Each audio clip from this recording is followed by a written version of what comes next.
आखिर पत्नी की वह कौन सी 3 चीज होती है जो हर पुरुष को देखना चाहिए। दोस्तों, जो पुरुष अपने पत्नी के इन 3 चीजों को देखता है वह अपने जीवन में कभी भी गरीब नहीं रहता।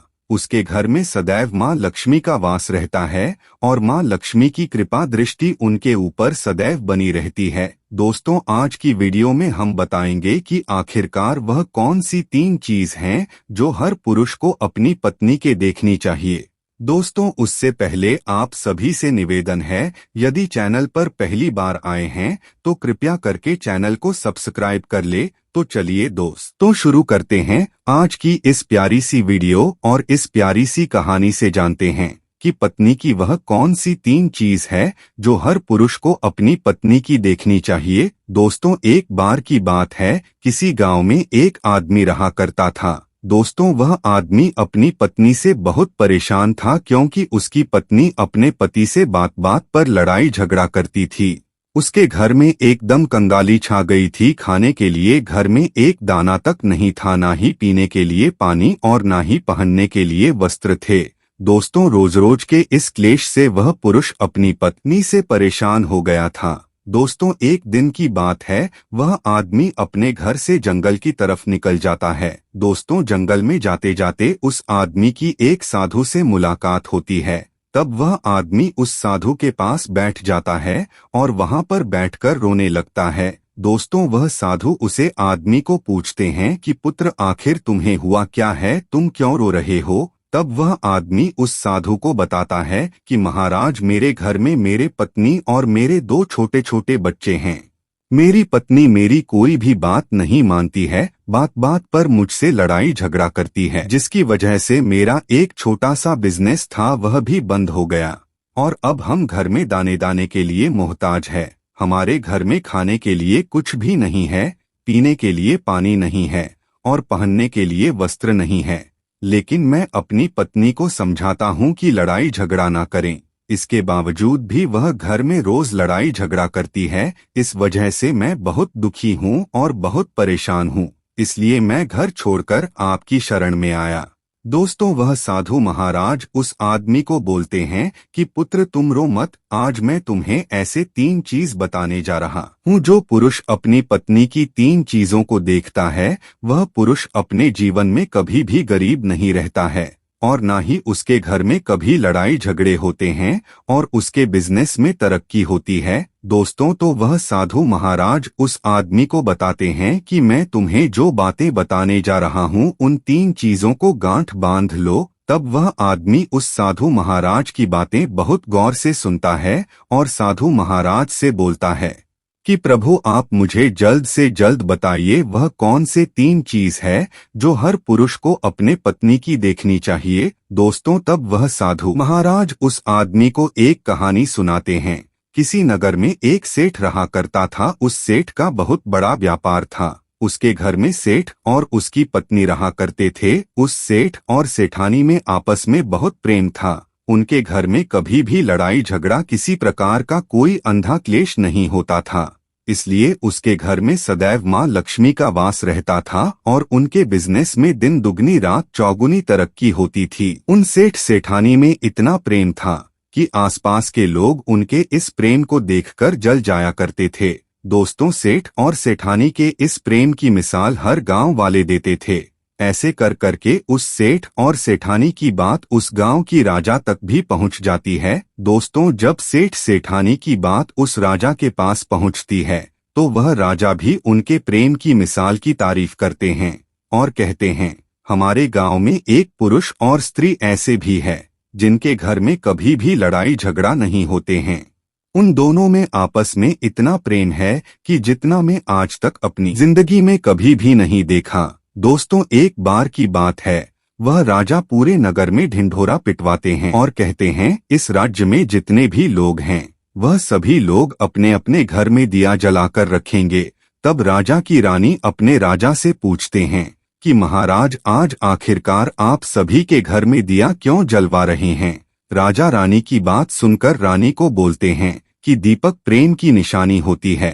जिसके घर में दीपक जलता है उसके घर में सदैव ही प्रेम बना रहता है और मैं चाहता हूं कि जो प्रेम सेठ और सेठानी के बीच में है वही प्रेम हमारे इस नगर में, हमारे इस राज्य में हर पति और पत्नी के बीच में हो, इसलिए मैं हर घर में दीपक जलाना चाहता हूँ। दोस्तों, राजा के सैनिक पूरे नगर में ढिंढोरा पीटते हैं और बोलते हैं सभी के घर में दीपक रात भर जलना चाहिए। दोस्तों, राजा की बात मानकर सभी नगरवासी अपने घर में दिया जलाते हैं, लेकिन जैसे ही आधी रात होती है सभी के घर के दीपक बुझ जाते हैं, लेकिन उस सेठ और सेठानी के घर की दीपक कभी भी नहीं बुझता है, क्योंकि दोस्तों दीपक प्रेम की निशानी होती है और जो सेठानी थी वह अपने घर की दीपक को सदैव जलाए रखती थी, जिससे सेठ और सेठानी का प्रेम बरकरार रहे। लेकिन दोस्तों, जो सेठानी थी वह अपनी मनमानी काम करती थी, उसका जो मन करता था वह वही काम करती थी।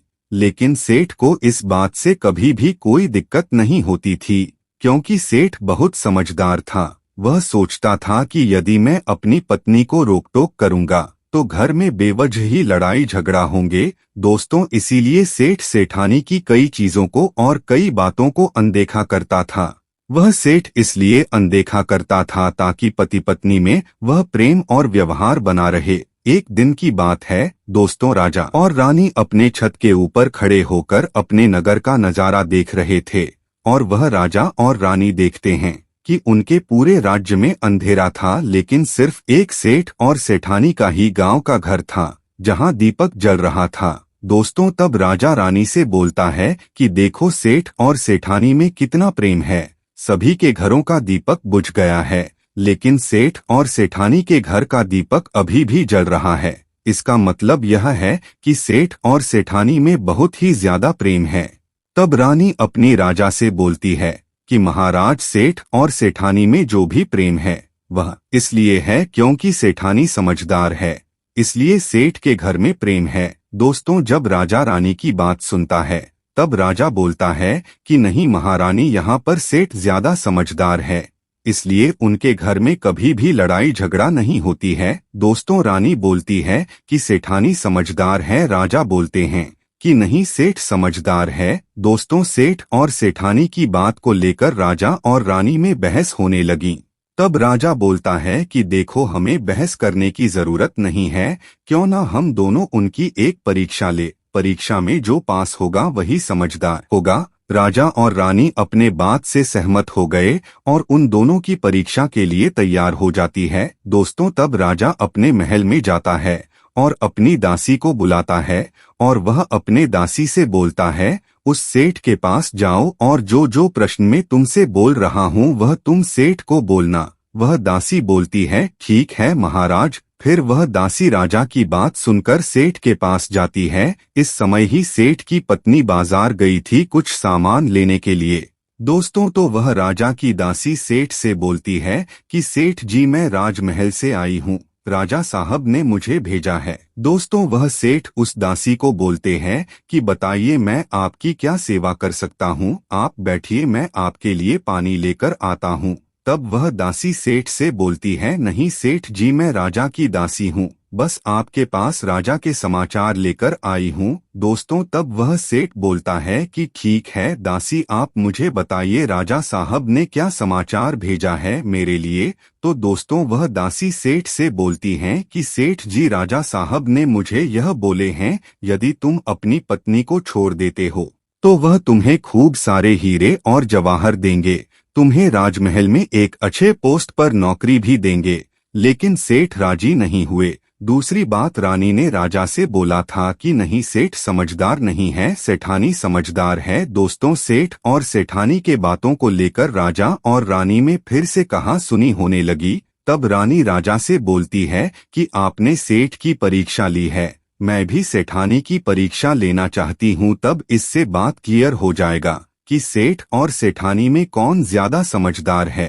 तो वह राजा रानी को आदेश देता है कि प्रिया, तुम भी एक बार सेठानी की परीक्षा ले लो। तब रानी अपने राजमहल से एक दास को उस सेठानी के पास भेज दिया और अपने दास से बोलती है कि जो मैं तुम्हें बोल रही हूँ यह सारी चीज जाकर उसे सेठानी को बोलना। तब राजा का दास उसे सेठानी के पास जाता है।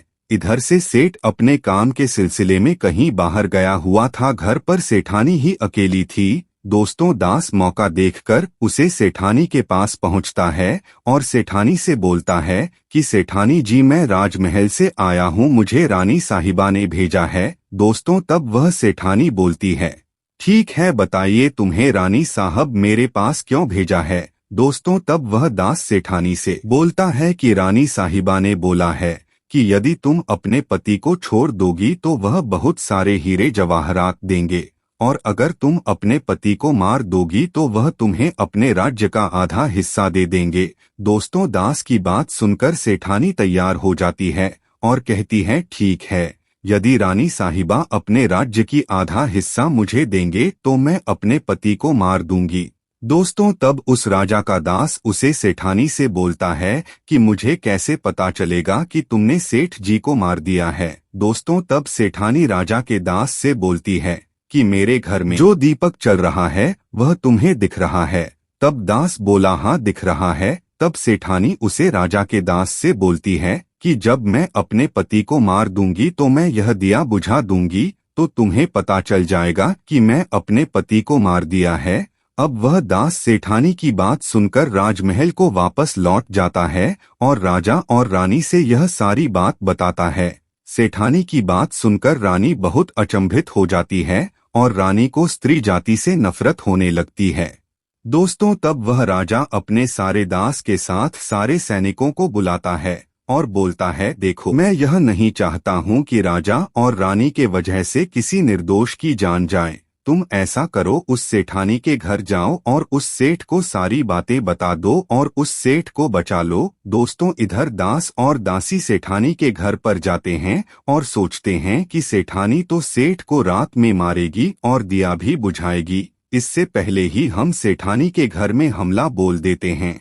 दोस्तों इधर रात भी नहीं हुई थी, शाम का समय था और जैसे ही राजा के सैनिक सेठानी के घर पर धावा बोलते हैं तो देखते हैं कि सेठ पहले से ही मरा हुआ है। दोस्तों तब राजा और रानी के दास दासी उस सेठानी से बोलते हैं, सेठ जी तो मरा पड़ा है, लेकिन सेठ को तो तुम्हें रात में ही मारने के लिए बोला गया था। दोस्तों तब सेठानी उस दास और दासी से बोलता है कि सेठ को तो मुझे मारना ही था, रात में तो मुझे दिया बुझाना था, इसलिए सेठ को तो मैंने दिन में ही जहर देकर मार दिया है। अब मेरा काम है सिर्फ दिया बुझने का है। दोस्तों वह सैनिक उल्टे पांव उस सेठ के घर से राजा के दरबार में भागे भागे जाते हैं और राजा को सारी बातें बताते हैं।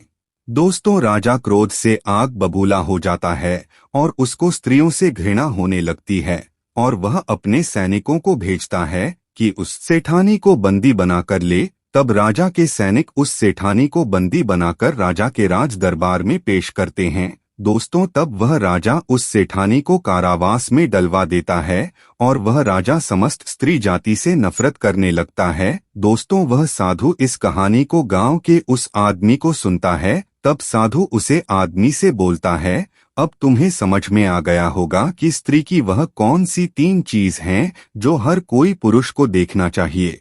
वह आदमी साधु से बोलता है कि महाराज मुझे अभी भी समझ में नहीं आया, स्त्री की वह कौन सी 3 चीज हैं जो हर पुरुष को देखना चाहिए। दोस्तों तब वह साधु उस आदमी को बताते हैं कि हर पुरुष को अपने स्त्री के सबसे पहली चीज यह देखनी चाहिए कि वह कहाँ पर आ जा रही है। दोस्तों जो पुरुष अपने स्त्री की यह चीज देखता है कि पत्नी वहाँ पर आ रही है, वहाँ पर जा रही है, तो उसके घर में कभी लड़ाई झगड़ा नहीं होते हैं और वह अपनी पत्नी के ऊपर नियंत्रण कर पाता है। दूसरी चीज है, पुरुष को पत्नी के अंदर यह चीज देखनी चाहिए कि उसकी पत्नी के बोलचाल कैसी है, वह अपने पति की इज्जत कर रही है कि नहीं, अपनी पति की बात मान रही या फिर नहीं। जो स्त्री अपने पुरुष की बात नहीं मानती है, अपने पति की इज्जत नहीं करती है, वह अपने पति के साथ कुछ भी कर सकते हैं, जैसे कि उसे सेठानी ने उसे सेठ के साथ किया था।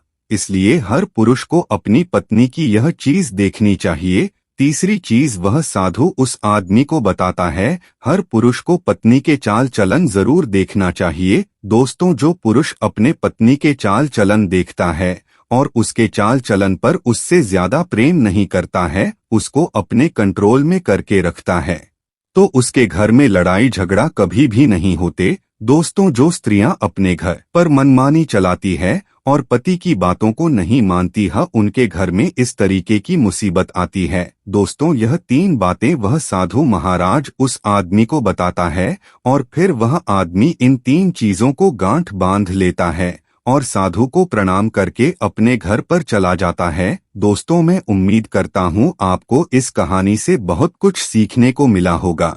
दोस्तों, ध्यान से कमेंट में जरूर लिखें, हर हर महादेव, राधे राधे। देवों के देव महादेव सदैव आप पर अपनी कृपा बनाए रखे। दोस्तों, वीडियो को लाइक करके चैनल को सब्सक्राइब करें और अपने दोस्तों तक जरूर शेयर करें। अंत तक देखने के लिए धन्यवाद।